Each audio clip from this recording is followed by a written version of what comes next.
Olá, voltei com uma história muito linda. Tinha um, um senhor de mais idade que a Prof. Gladys conheceu lá na comunidade de Frei Rogério, em Santa Catarina.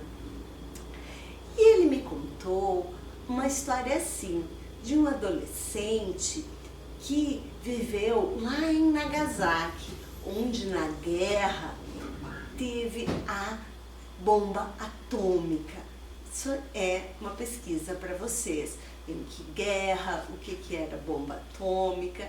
Mas então, na cidade dele, numa bela manhã, numa cidade dele ser adolescente, ele levantou para ir para a escola, ele e um amigo. E eles tinham que, para chegar na escola, atravessar uma parte, para chegar à cidade de Nagasaki, que atravessar uma parte de águas que eles iam de barco. Quando eles estavam no meio do caminho, um pouquinho mais no início do que no meio, ele se lembrou que o nome dele era Kazumi, eu esqueci de falar. Então Kazumi lembrou que ele tinha esquecido o seu lanche. E o lanche era para o dia todo, era importante. Ele tinha esquecido a comida, então ele levava cedinho de manhã essa comida para ir para a escola e passar o dia então na cidade, e ele havia esquecido. E assim, não sei porquê, ele e o amigo resolveram que era mais importante voltarem para casa para buscar a comida do que ficar o dia todo na escola sem comer. E eles voltaram. Neste meio tempo em que eles voltaram para casa, que eles moravam mais no interior, lá na cidade de Nagasaki, soltaram com aviões de guerra uma bomba atômica que dizimou, acabou com a população.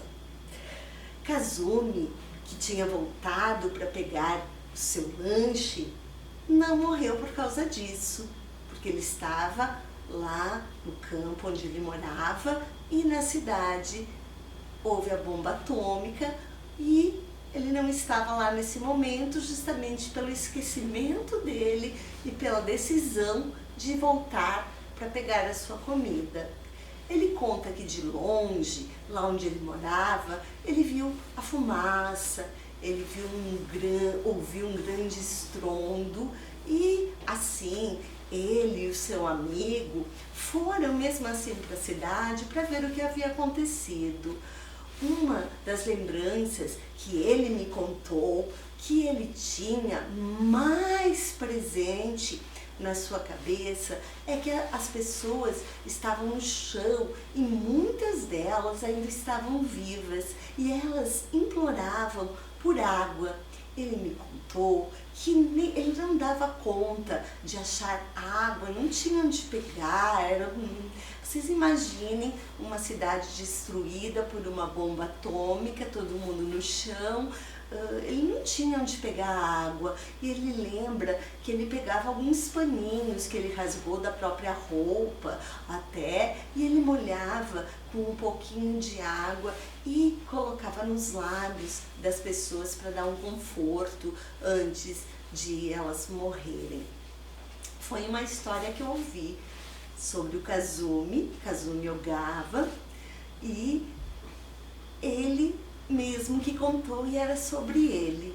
Nesta época em que ele me contou, ele já era um senhor de mais idade, era a história da vida dele, e ele tinha vindo lá de Nagasaki com toda a sua família, depois de ter ocorrido isso tudo, para morar lá e para plantar flores.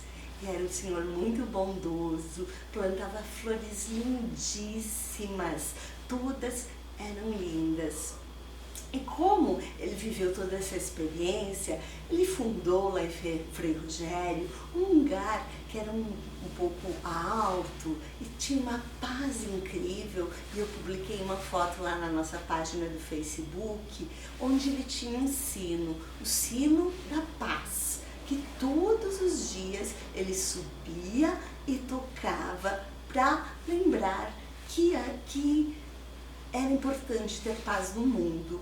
Em agosto, no comecinho de agosto, que vocês vão pesquisar também, se comemora no mundo inteiro o dia em que se comemora em honra da paz, em honra de uma homenagem aos mortos pela bomba atômica.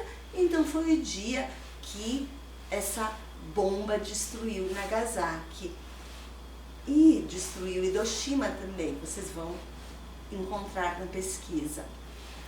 E daí ele recebia autoridades internacionais, o consulado do Japão, que iam nessa cerimônia para prestar homenagem, porque ele era o último sobrevivente vivo da bomba atômica de Nagasaki e morava lá naquele cantinho de Santa Catarina, em Frei Rogério, e ele tinha esse monumento que era visitado por muitos. Então é a história de um adolescente que a Prof. Gladys ouviu dele quando ele já não era mais adolescente, quando ele já era um senhor.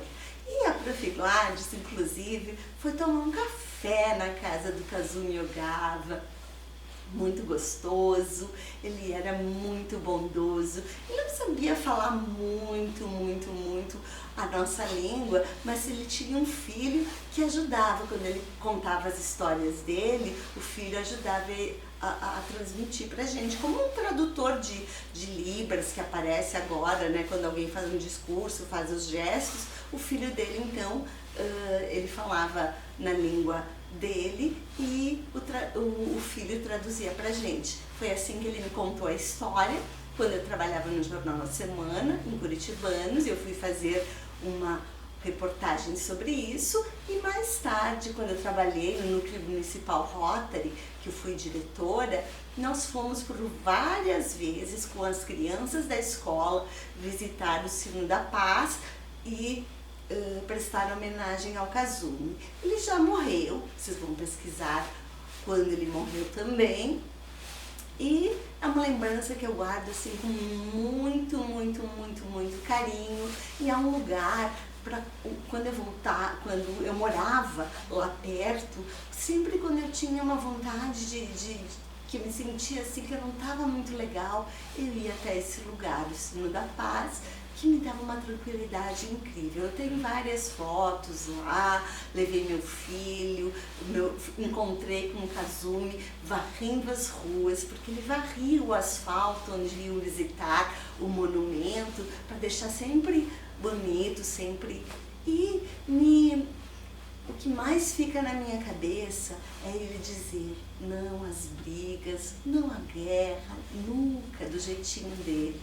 Paz, plantar flores, não plantar coisas ruins, porque o que a gente planta é o que a gente colhe, gente, pessoal, é isso, E eu conheci essa história de perto e eu tenho muito orgulho. O nome é Kazumi Ogawa, o lugar é Frei Rogério e o Sino da Paz. Eu também acompanhei a solenidade que se faz em agosto e com todas as autoridades homenageando. Também vi ele em desfiles, ele participava de desfiles de 7 de setembro, levando a chama da paz. Sempre um homem simples, vestido sim, com toda a simplicidade. E o que eu mais lembro é dele carregando flores e tocando o sino que existe até hoje. Um beijo muito grande, fiquem sempre em paz e um beijo no coração.